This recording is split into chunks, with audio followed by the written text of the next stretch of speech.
এতিয়া আমি এটা মনোকোলেট কবৰা ৰেস্কিউ কৰিব গৈ আছো ডিগবৈ ষ্টেচনৰ ওচৰতে ওলাইছে বুলি আমাক ফোন কৰিলে আৰু হাফটো এটা জেগাত সোমাই আছে চোতালৰ অকমান সাইডত ইটাৰ ভিতৰত সো আমি এটা ৰেস্কিউ কৰিব গৈ আছো আৰু যিমান সোনকালে ইয়াৰ পৰা অকমান দূৰ হয় টিঙাৰ পৰা ডিগবৈলৈকে 8-9 কিলোমিটাৰ মান হ'ব সেই জেগাটোলৈকে টিঙাৰ পৰা সো অকমান টাইম লাগিব সো আমি তাক ফলো কৰি থাকিব গৈছো একো অসুবিধা কৰিব পোৱা নাই সো আমি এটা ষ্টাৰ্ট কৰিছো আমাৰ ৰেস্কিউ জাৰ্নিটো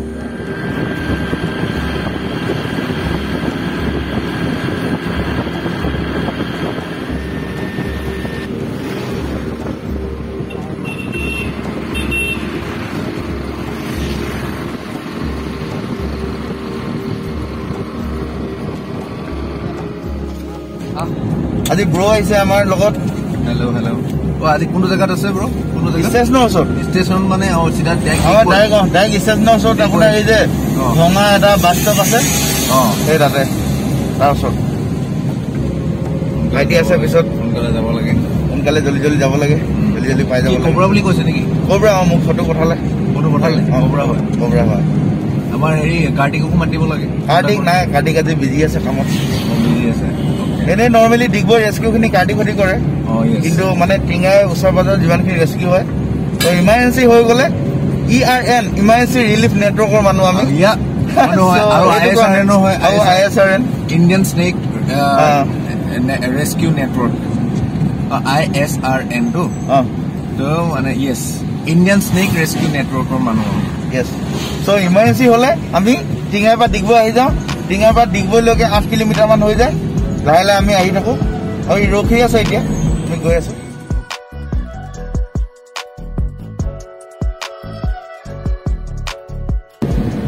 বৰ্তমান এতিয়া জেগাটো পাইছো শ্ল' কৰিব সেইটো বাংলো ইয়াত ৰখিব লাগিব এই বাংলো গলিটোত সোমাই গলো এতিয়া আহি আছে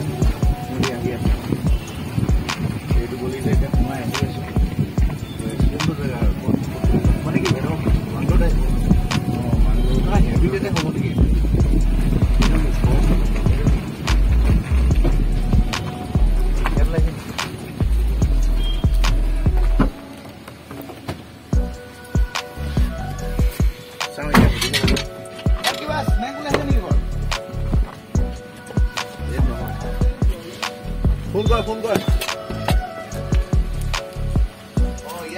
ৰাজীৱ আজি নতুনকে আহিছে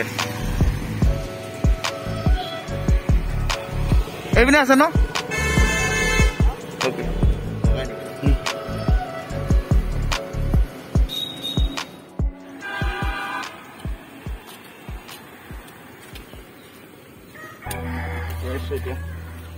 অকমান ওপৰত ধুনীয়া জেগাটো ডিগবৈখনটো বহুত ঘূৰি গৈ আছে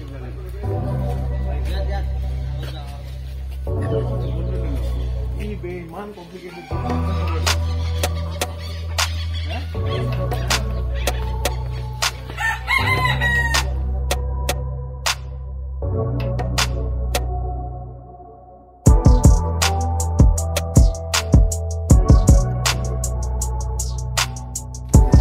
এইটো জেগাৰ নাম কি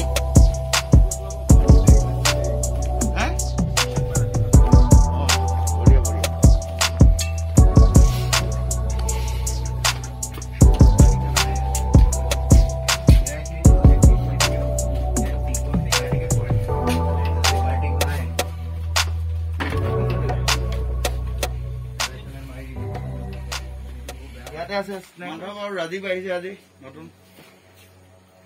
চাব এতিয়া ভাইটি এইটো মনোকোলেট কবৰা ডাঙৰ আছে ন বেছি ডাঙৰ নাই পুৰা পাত দিছে পুৰা মানে কি কব এতিয়া এইটো 2টা বজাত মানে এইটো ইয়াত পাইপৰ ওপৰত খেলি আছিলে তাক মানে কি কৰিলে আন্টি মানে দেখিলে তো ডান্ডাত দি কিনে খেদালে সি মানে ইয়াত সোমাই কিনে বহি আছে 2টা বজাৰ পৰা ইয়াতে বহি আছে 2টা বজাত বহি আছে ন বহুত দেৰিকে মই খবৰ পালো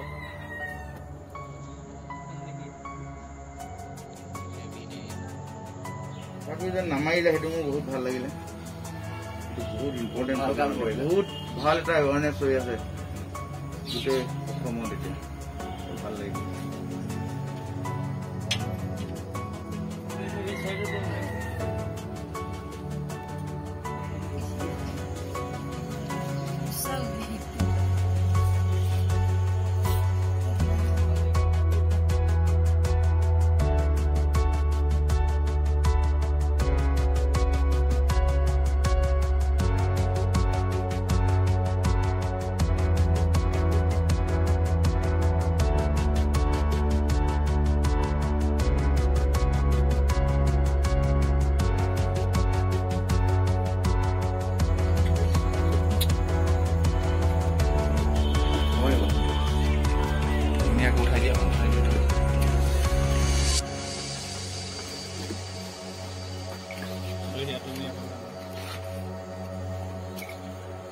সোমালে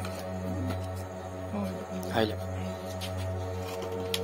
ই মানে সেইটো ফুটা বুলি ভাবি লয় ন ইনষ্টিংক্ট হয়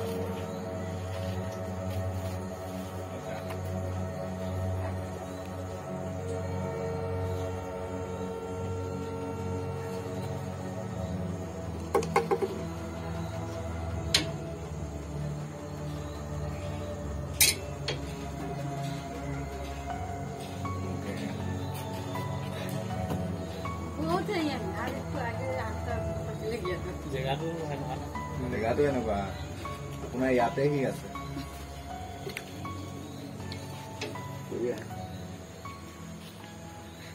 ধুনীয়াকে ৰেচিপিটো হৈ গ'ল মানে কি বচাব লাগে আমি বাৰু কাৰণ এইখন জংঘল আমি আচলতে তেওঁলোকৰ জেগাতে আছো জংঘলতে আছো আচলতে আগতে জংঘল আছিলে আমি এতিয়া চিভিলাইজেশ্যন বনালো কিন্তু ৱাইল্ড লাইফ আগতে কেনেকে আছে চব ফালে ৱাইল্ড লাইফ মাজত মানুহ এতিয়া কি হ'ব চব ফালে মানুহ মাজত ৱাইল্ড লাইফ তো সেইকাৰণে মানে কি হ'ল দেৰি লাগে অকমান উপায় নাই দূৰ হৈ যায়তো গটো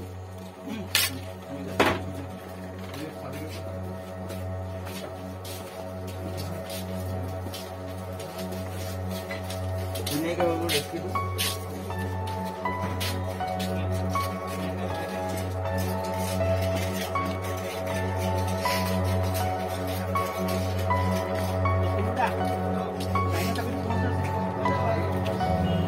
বহুত ধুনীয়াকে ৰেচিপিটো হৈ গ'ল এটা ইমান মেচিয়ৰ নাছিলে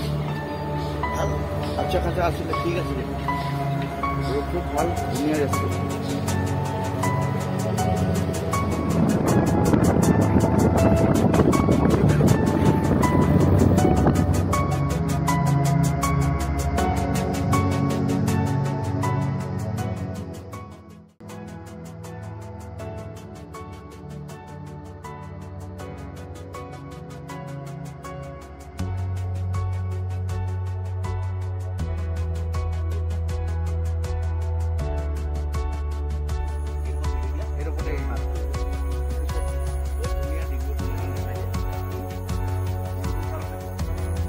ৰিলিজ কৰিম ধুনীয়াকে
এইটো আছিলে হাইলি ভেনামাছ মন'কলেট কবৰা অসমীয়াত কয় চকৰি ফেটি